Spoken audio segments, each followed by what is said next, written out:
excited lahat tayong umawit sa Panginoon Diyos, sambahin siya, and yun po ay isang bagay na nakakatuwang makita dahil sabi ng Diyos, He inhabits the praises of His people. Kaya yan po ay isang blessing not only to us, but it's a blessing to our own nation. Kasi po, ang Diyos mismo natutuwa sa mga panahon na ang mga anak niya nagtitipon-tipon to worship Him.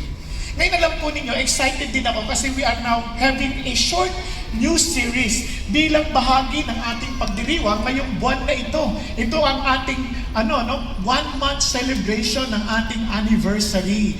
Hindi ho para i-congratulate ang mga sarili, kundi para purihin at talagang our world upside down.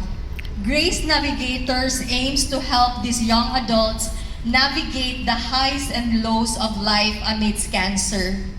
We remind one another that we are never alone and that Jesus, our living hope, is with us through it all. I am Lenny Rose Veronilla, an ordinary person serving a good, faithful, and extraordinary God. To God be the glory. Praise God. Praise God. Alam mo, hindi madali yung kanyang pinagdaanan, ha? And yet, look at them. Instead of wasting the pains of the journey, sinurrender nila yung sarili nila. And God allowed them to minister pa rin sa mga dumadaan din ng kapareho ng pinagdadaanan. Kasi to some of us, hindi naman natin talaga naintindihan yung pinagdadaanan ng mga may ganung sakit eh. Naunawaan niyo po? Hindi natin lubusan na intindihan yung pain, yung mga struggle sa relationships, struggle sa finances. Hindi, pero sila na nakakaintindihan sa mga pag sinabi, sobrang sakit, hindi ko maintindihan. To some of us, hindi natin naunawaan yun. Ang Diyos na karapat dapat paglingkuran dahil kayo ang Diyos, ang hari ng mga hari na walang karapat dapat na paglingkuran dito sa lupa kundi kayo lamang. And Father God, we are here to declare that we are your bond servant, O God. Hindi kami naglilingkod para may makuha kami sa inyo. Naglilingkod kami dahil sa mga pagmamahal na pinamalas siya sa amin, Panginoon. Jesus Himself is telling us and inviting us, kayong mga napapagod at nabibigat ang lubha, aminin mo lang, come! And I will give you rest. Napapagod ka ba sa buhay na parang walang nangyayari? Napapagod ka ba sa buhay na parang walang pinatutunguhan?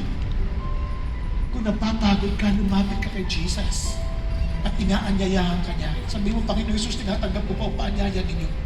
And I pray, Lord, I want that rest that you're promising. And thank you, Lord Jesus, na hindi ito libre. Dahil binayaran mo ito sa krus ng Kalbaryo. Namatay ka, nagdusa ka para ako'y maligtas. At salamat hindi ka na natiling patay, ika'y nabuhay magmuli. At dahil sa buhay na yon, alam namin, natiyak kami mabubuhay magmuli kasama ninyo sa walang hanggan. Hindi man namin matamasa ang totoong kasaganaan sa lupang ito. Pero batid namin, Panginoon Diyos, that we will be with you in eternity. Na kung saan, Panginoon, ang kasaganaan na hindi maaalok ng mundo ay libre naming mararanasan na sa walang hanggan. Panginoon Diyos, maraming salamat po. Kaya kapatid ko, ikaw ang kinakausap ng Panginoon ngayon. Be humble to Him, be humble before Him. Itaas mo kamay mo sa Lord, ako po yun. Yes, ako po yun. Ayoko po maging religyoso lamang. Gusto ko po maging totoo kay sa akin. Yes, hallelujah. Gandun din sa mga nasa balcony, upper balcony, maging sa mga nasa online, I challenge you. Be humble before God. Kasi mo, Lord Jesus, I accept you as my Lord and my Savior. It's no longer I who live, but you who would live in me. Lord Jesus, reign in my life. Live in me.